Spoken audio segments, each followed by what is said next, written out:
Fausto Oliveira, jornalista de Infraestrutura e Indústria, com o professor Paulo Gala, da Fundação Getúlio Vargas, e o professor Paulo Morceiro, do Nereus e da FIP.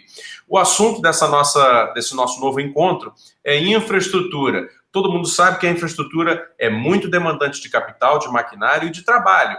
Portanto, seria um caminho de saída para a estagnação econômica na qual o Brasil, nesse ano de 2019, ainda se encontra. Professor Paulo Gala, o senhor concorda que a infraestrutura pesada, recebendo investimentos públicos e privados de uma maneira correta e bem projetada, poderia contribuir para a saída da estagnação econômica do Brasil nesse momento?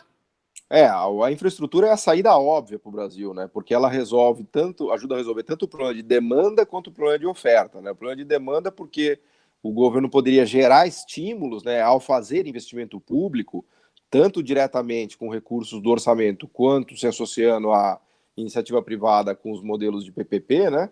E ao fazer isso, ele estaria também, ao mesmo tempo, melhorando a estrutura de oferta, né? A capacidade de produção da economia brasileira e aumentando a produtividade. O problema é que com essa coisa do teto do gasto, o governo ficou numa sinuca de bico, porque o único cara que não conseguiu se defender nessa história toda foi o investimento em infraestrutura. Então ele vai sendo espremido, esmagado, até que ele praticamente desaparece. Sendo que este item é o item mais importante do orçamento, obviamente, junto com educação e saúde, né, que deveria ser privilegiado e expandido. Então, eu acho que o governo... E já está na mesa do governo, já está no radar essa ideia de voltar a ampliar investimento público como saída para a crise, tanto do ponto de vista de injeção de demanda, quanto do ponto de vista de qualificação de melhora da oferta.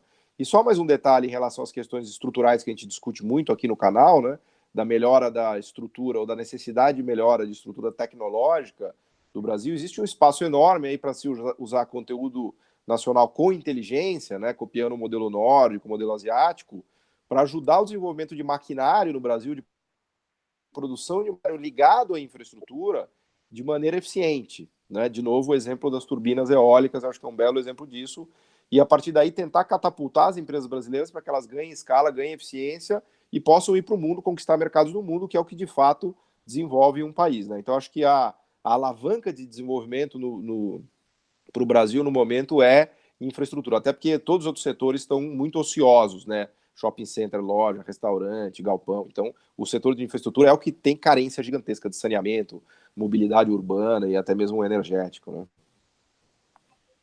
né? Muito bem colocado, professor Paulo Gala. O Brasil tem uma baixa taxa de investimento na atualidade, né? Em torno de 15%, 16%. É uma taxa de investimento muito abaixo da média mundial, 50% abaixo da média mundial, e muito abaixo dos países desenvolvidos, dos países em desenvolvimento, como a China, a Índia, enfim, dos países comparáveis com o Brasil. Essa taxa de investimento, ela atingiu a sua mínima nas últimas 7 décadas, em 2018, e no primeiro semestre ela também foi menor ainda, dados já desazonalizados. Como o professor colocou, temos uma capacidade ociosa muito grande em vários setores, né?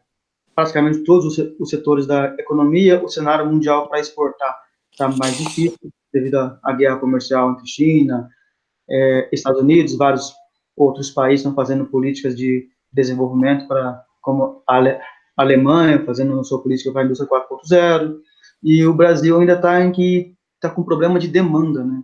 A gente não tem demanda, a gente tem uma capacidade ociosa muito grande. E em momentos de crise como essa, crise prolongada, né, de conhecimento geral que quem tem que investir é o governo, é o setor público. E a gente tem uma taxa de investimento muito baixa no setor público. A infraestrutura brasileira, hoje em dia, está sendo muito depreciada, que os novos investimentos não estão cobrindo a depreciação. Então, um exemplo, andar pelas cidades, a gente vê a quantidade de buracos, isso é bem visível, mas isso é a infraestrutura mais banal possível. A gente tem infraestrutura tecnológica, a gente temos um exemplo no vídeo que a gente gravou anterior, no caso que as máquinas do campo não têm acesso à internet, ou seja, temos um problema muito grande. O problema é como fazer isso. A gente tem um conhecimento que investir em infraestrutura movimenta uma cadeia produtiva muito grande de máquinas e equipamentos, de bens ligados à indústria de construção civil, de produtos metalúrgicos, siderúrgicos, de cimento, enfim. Mas o mais importante é que ela gera muito emprego, e emprego com alta propensão a consumir. emprego que o trabalhador da construção civil vai gastar praticamente todo o seu orçamento com produtos básicos. E isso vai acabar ocupando a capacidade ociosa da economia, vai movimentar a economia. Então, isso já é consenso. Como fazer isso? A gente tem que flexibilizar o teto dos gastos, porque o governo está numa camisa de força, ele não tem mais capacidade de fazer investimentos significativos em infraestrutura. Hoje, o Brasil precisa investir mais ou menos 3% do PIB para a gente sair dessa recessão, ou seja, temos que tirar 210 bilhões de investimentos, cerca de 210 ou 4%, 300 bilhões, mais ou menos, né? E é muito difícil com essa lei do teto. Ele pode fazer pequenas negociações microgerenciais com o Congresso para tentar abrir espaço no orçamento, ou seja, renegociar o orçamento. Mas precisa de muito mais que isso. Para investir de forma estruturada, anualmente, tem que rever a lei do teto dos gastos e tirar investimento público em infraestrutura do teto dos gastos. Uma outra coisa que poderia ser feita também é dar incentivos pesados à construção civil, né? Para tentar com que aumente a rentabilidade desse setor, para que consiga movimentar a economia. São duas áreas muito importantes que geram muito emprego, tem uma demanda industrial e serviços empresariais de engenharia, de arquitetura muito grande, e pode acabar recolocando a economia no seu caminho de crescimento. Não há outra alternativa, né? Não há, se a gente não fizer investimentos significativos em infraestrutura, em construção civil, em setores que geram emprego e que geram grande demanda para o mercado interno. Perfeitamente. Muito obrigado, professor Paulo Morcedo, pela sua análise, professor Paulo Gala também. Uma breve contribuição da minha parte. Eu, como jornalista que atua dentro do segmento de infraestrutura, posso dizer com razoável certeza que a construção civil ela se divide basicamente em dois grandes ramos de atuação. Um deles é o imobiliário e o outro é a infraestrutura pesada.